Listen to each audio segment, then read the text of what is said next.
welcome back to the podcast. I was having kind of fun thinking of what to say on this podcast because I'm going to be talking about people pleasing, but specifically people pleasing as a parent.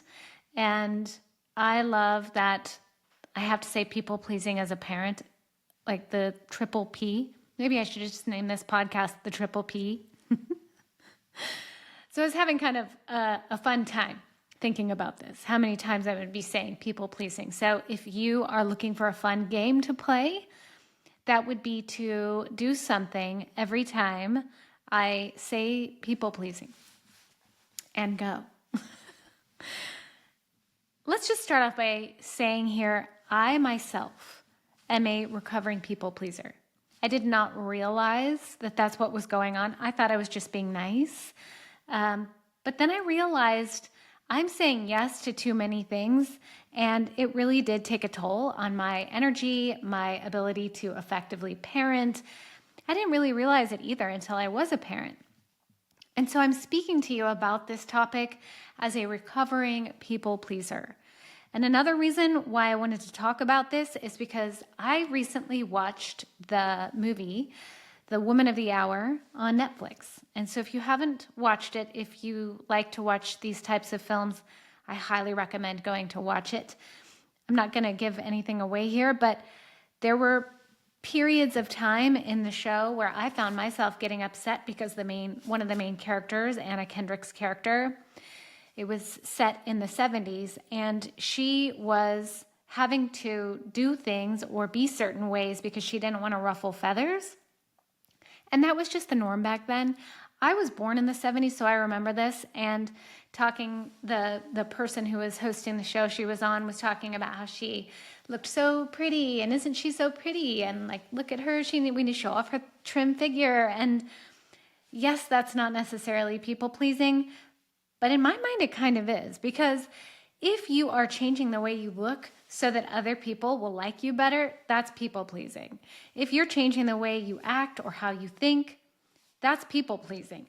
And so when I watched this movie, I was like, I need to talk about this, because as women specifically, and I'm going to get into this later in the podcast, but as women specifically, we so often have been conditioned to be nice, to be friendly, to be accommodating, to be helpful. And when we're not being that way, or when we feel like we're not, it's uncomfortable. And it feels like we're doing something wrong, or we don't want to disappoint. And also, I feel like as empaths, a lot of us are empaths, or just a little more sensitive to the needs of others. And just feeling like, gosh, I might be letting this person down feels really uncomfortable. And so we may over accommodate by saying yes to too many things because we don't want to put someone else out. So all that to say, this whole podcast is going to be about the tendency to people please. Yes, I know anyone can be a people pleaser. It doesn't mean that you're a woman. But I am going to have a spin here on how it impacts your relationship with your teenager and your ability to parent effectively. So I'll talk a little bit about traits or tendencies of people who are people pleasers, and I will talk a little bit about why we become people pleasers, and then I will share with you, of course, what to do if you recognize you're being a little bit too much of a pleaser as a parent. So let me dive in. I'm going to start by just listing some of the traits of a people pleaser. So what I want you to do while you're listening to this is just think, when in my life do I act this way? And when, as a parent, do I act this way? And so it's kind of like a little survey. Do I do this? Do I not do this? And while you're doing that, I also want you to pay attention to how it feels to recognize if you do see that you are doing that. How does it feel to you to acknowledge that? So if it feels good, it may not be a problem. But if you're hearing it and you're like, yeah, I do that, and it doesn't feel good, then you'll definitely want to stick around, because I have some recommendations for how to reduce the impact of it. So a people pleaser, typically, they accommodate other people's needs above their own needs. And they typically go with the flow, but the flow is dictated by other people, not by them. They're not just like, oh, whatever is fine. They're like, oh, whatever you say is fine. And what I have to say or what I think doesn't really count in this situation. And they're typically just really agreeable in general. Like, it's fine, no problem. Yes, it's good. And I want you to also think, like, who in my life do I know like this? Because I know we all know people like this. And it can be triggering sometimes just to be around someone like that, because it's like, well, get a backbone. But just know that there's a tendency and there's a reason why this happens, and also compassion. Typically, people pleasers will not assert themselves in situations. They rarely say no, if ever. They feel valuable when they're complying with other people. And they really value praise from others. Another really sure sign is over-apologizing, just saying sorry a lot. I had a friend in college who would say sorry so much that it wasn't even that she was apologizing. It was like a word that she would say as a filler, like sorry, sorry, sorry, until the point where, and this was in college, this was before I knew anything about people pleasing, but I was like, you don't have to tell me sorry. And it was like a challenge that I would give her. Maybe that was like my early coaching days.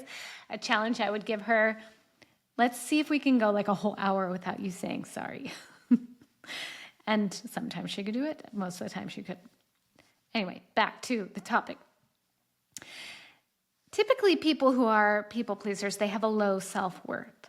And sometimes they may take the blame for things when it's not their fault, or they'll make excuses for the fault of others. Like, I'm so sorry they're like that, or accommodating for somebody else in their life who they feel like they need to apologize for.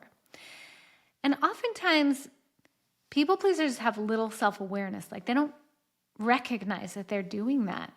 They think, gosh, I'm just being nice. But they're not really aware that their tendency is to do that. And essentially, it's all in an effort to seek approval or validation from others. So that can show up in parenting, like, oh, you're such a nice parent. You always say yes. Or you'll always pack my lunch even though you're so busy.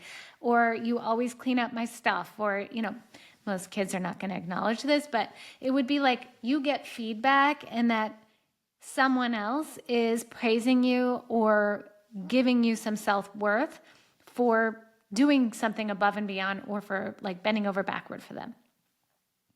And it's basically a recognition from others to help feed that insecurity.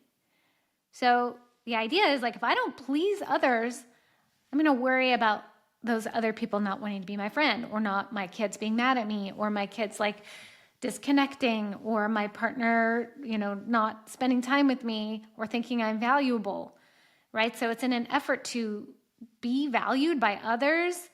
And really the worry is that they would be dismissed or rejected. Typically also people pleasers will avoid conflict. I don't want to argue about it. I don't want to cause a problem, which is like what I mentioned at the beginning of this episode about the show that I watched. I don't want to cause conflict. So it will be anything to avoid that. And really keeping others happy is the goal here. If they're happy, I'm happy. And oftentimes the peacemaker in this situation. I want everybody here to feel happy, to feel valued, but at the same time, the person, that people pleaser, is not necessarily valued or happy themselves. It's like the other people, as long as they're happy, it's okay. And typically there's a tendency to spend a lot of time worrying about what other people think about them. So they're not necessarily people pleasing out of love. They're doing it out of fear. That's the big difference between just being nice, being helpful, and people pleasing to a point where it's detrimental, is it's done from that inner fear of rejection or of not belonging or of disappointing someone. So it's like this fear of something happening with another person if I don't do these things. So let me talk a little bit about why people please. People please. I told you it was going to be hard to say. Like I mentioned before, it all comes from a fear of rejection or failure. And oftentimes this can be formed in early relationships with a caregiver or a parent whose love they felt was conditional. So the love was conditional. They may have had to earn their parents' love or respect or affection by behaving this way. And possibly this parent was emotionally unavailable, or, they weren't really sure who they were going to get. So, like I said, it was conditional and maybe a little bit volatile and unpredictable. And like I said before, in general, more women than men tend to be this way because they're the caretakers, they're the nurturers, and they're conditioned to be more passive. They don't want to be thought of as, quote, difficult. And the problem here is that as a people pleaser, you're tending to the needs of other people more than your own. And of course, as you know, this can really impact your quality of life, but it can also impact the quality of your relationships. And so here's where I'm going to talk a little bit about the parenting aspect of it, because that's why you're here, right? This is a parenting podcast.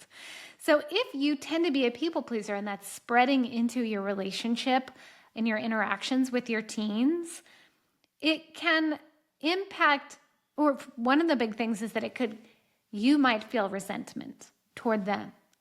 I'm doing all of these things for them. They never say thank you, or they take advantage of me. So the resentment can build, and that's going to impact how you interact with them, how you see them, your energy when you're around them.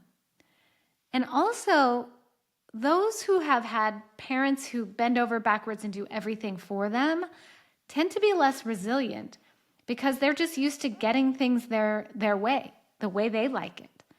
And so they're not used to, oh gosh, wait, somebody didn't do this for me, or, oh wait, this is hard work. I'm not used to doing hard work. I'm not used to hearing no. I'm not used to feeling like I can't do something.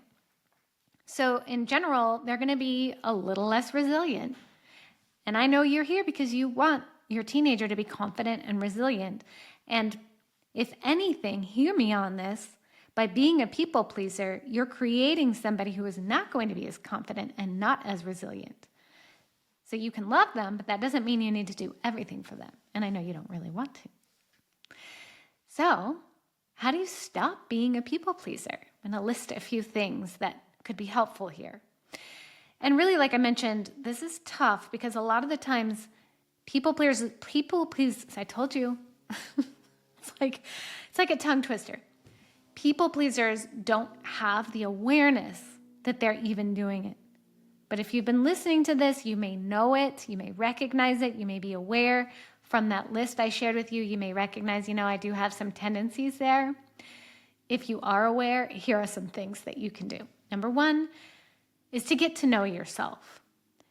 Know what your values are and let those lead the way when it comes to knowing when to say yes, when to say no, when to participate, when to help, when to not, so that you are leaning into what's most important to you versus what's important to other people.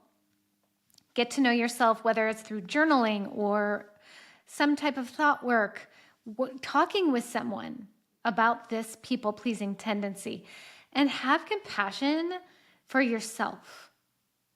Have compassion for that part of you that feels unwanted and was sent the message at some point that in order to be valuable, you must give more than you take. You must accommodate above and beyond to the point where it could be detrimental to you or more work for you. Have some compassion for that part of you, that child in you, or that time when you felt that that was the only way you could receive love. And just think too about why you want to help other people or why you want to say yes.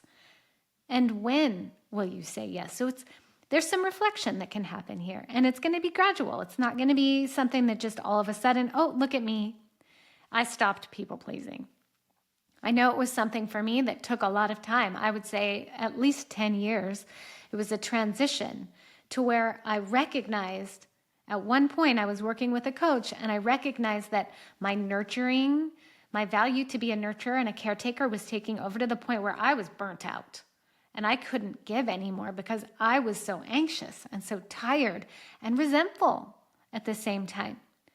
And that was probably close to 10 years ago. And now here I am, completely reformed. No, I'm not completely reformed, but I'm pretty darn close. And I feel so much better about it too. But like I said, it took time. The second thing to do is to really learn how to set boundaries. And people hear boundaries, it's a word that's tossed around all of the time.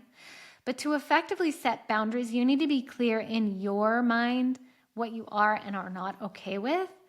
And sometimes the boundary is something that you give to someone else, but sometimes the boundary is something that you know just inside yourself. You know how much time you're willing to give. You know how much energy you're willing to give. You know what you're okay with saying yes to and what you're not okay with. So that it's can often be an internal boundary that you're really looking at here versus telling somebody, stop asking me to do these things for you, because that's dependent upon them. But when you have the boundary to yourself, you're accountable to yourself. So just being clear on what you are willing to do, what you are not willing to do. And that goes back to your values as well. Knowing when to say yes and when to say no. And it's constantly going to change. You may say yes and regret it. You may say no and regret it and think, you know what, next time I'm going to adjust.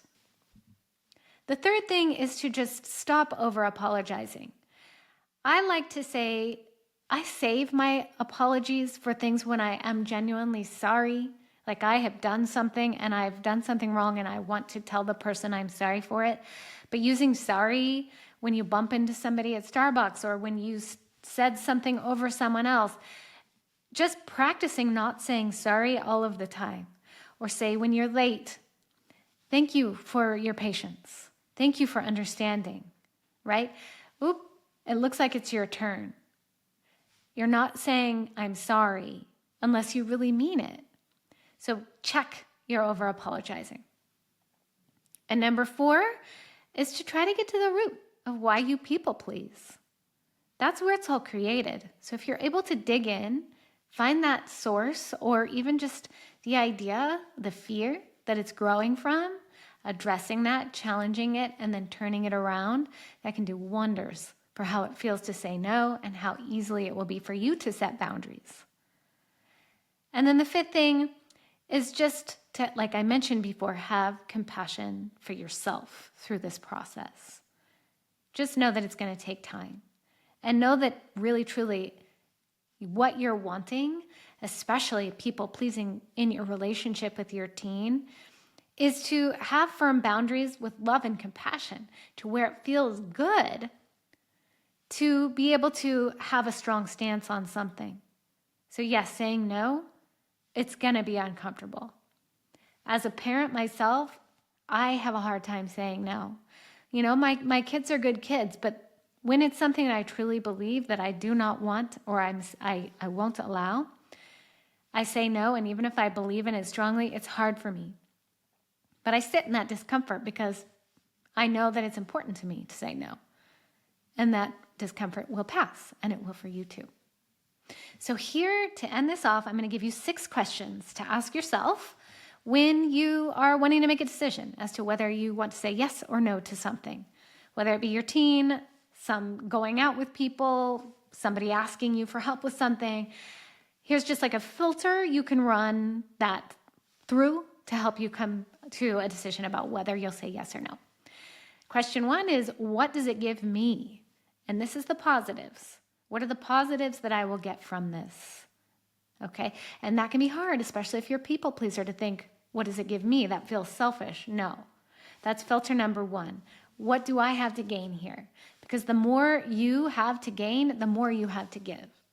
So if you're able to say no and then have more energy for something else, like time with your family or time to care for your health, that's a benefit for you that will eventually benefit other people that you're around. So what does it give me? And that's the positives. Question number 2, what does this take from me? And these are the negatives. Could it be taking your time? Could it be taking your energy, your resources, your money, right? What is the negatives? What is it taking from me? Number 3 is who benefits? In this situation, could be you, the other person, several people. Thinking of that can help you sort through your yes and no. Number 4 is who pays the price? So who in this scenario is going to be paying the price or having a negative impact? Number 5, the question is it your responsibility? So this is a small story, but my daughter sometimes we have these box elder bugs that come around in September and October, and they're all over the place. And their main goal in life is to get into your house. And so, of course, they're going to get into our house, and they get into my daughter's room because she just happens to be on the sunniest side of the house, and she doesn't like cleaning them up. I was in the middle of something, and she asked me if I could come and clean out the spiders in her room, and I said no.